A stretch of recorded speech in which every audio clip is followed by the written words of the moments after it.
Une graine d'accélération offerte par l'AFD, Proparco et le Social and Inclusive Business Camp.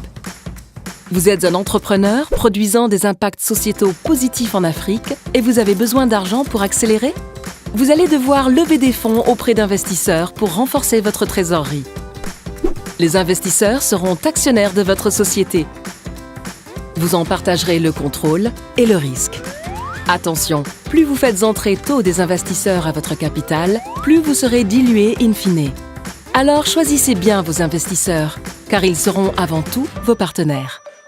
Vous vous sentez dépassé? Pas de panique. Nous sommes là pour vous aider à réussir cette nouvelle étape de la vie de votre entreprise. Ce process est en 3 phases. 1. Convaincre l'investisseur. 2. Négocier les conditions. 3. Formaliser son investissement. Les 2 documents de base à ce stade sont le business plan et l'executive summary. Faites-les relire par vos mentors et alliés. Le détail de votre projet est dans le business plan. Il est le support de référence pour les investisseurs et la base pour vos échanges. Il contient les informations essentielles sur votre projet. L'executive summary reprend les principaux points du business plan de manière synthétique et doit susciter l'intérêt de l'investisseur en un minimum de temps. Vos documents sont prêts. Vous entrez en recherche active d'investisseurs. Alors, identifiez des événements publics et allez pitcher votre projet. Et voilà, votre projet intéresse un investisseur. Vous entrez en phase de négociation. Il vous envoie une lettre d'intention, Letter of Intent ou LOI. Ce document encadre formellement les négociations futures et détermine une première valorisation de la société.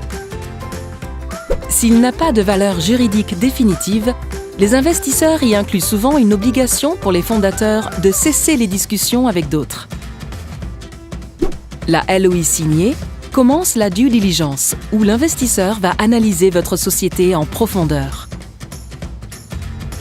Cette phase dure de plusieurs semaines à plusieurs mois. Il existe des outils pour vous préparer à cette phase, notamment la Social Business Scorecard. Les conditions d'investissement peuvent être modifiées durant cette phase. En parallèle, vous débuterez les discussions sur la term sheet, accord préalable à l'investissement. Si l'investissement est réalisé en plusieurs tranches, la term sheet pourrait être accompagnée d'un protocole d'investissement. C'est dans la term sheet aussi que vous vous mettrez d'accord sur les principaux termes du pacte d'associés.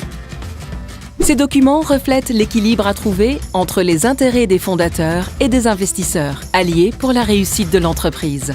Votre communauté et des conseils spécialisés peuvent vous aider à connaître vos marges de négociation.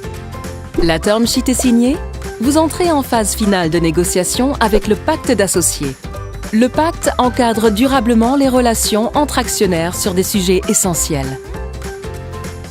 Vous avez validé les documents rédigés et négociés, notamment avec l'aide d'experts. Vous êtes prêt à finaliser l'investissement. Voilà, c'est fini. Avec la signature des documents juridiques, arrive enfin la libération des fonds. Pensez à enregistrer vos documents auprès des autorités compétentes.